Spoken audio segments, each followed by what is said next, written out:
yung pong naging pag-cross-examine ng defense team na medyo umikot po dun sa maling petsa, docket numbers and other things, more on documentation. Ano pong reaction niyo po doon?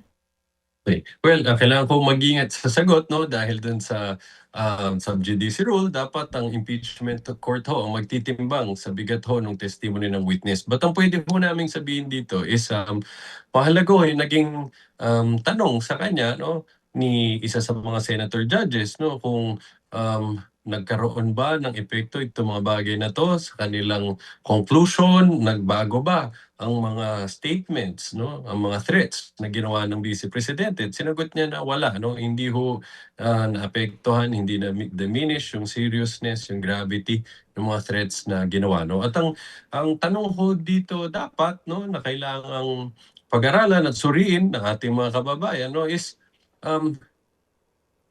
napakaliwanag ho, no. Again, pasensya na ho kayo, but kailangan ko Opo. Yeah, ulitin it's na okay.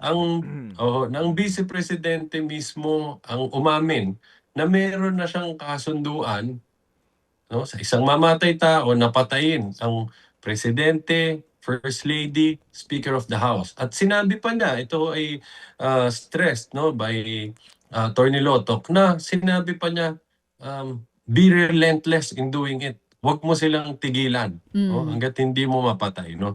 Ngayon, itong ganitong kaseryosong bagay, pag-amin, ito ba ay maapektuhan nung mga pinakita na merong inconsistency sa date, no? Merong typographical errors, merong inconsistency sa docket number, no? Na lahat naman ito ang makakasagot ho dyan. Sabi nga ni Attorney Lotok, DOJ, hindi ho sila, no? So, yun ho yung mahalagang katanungan doon, no?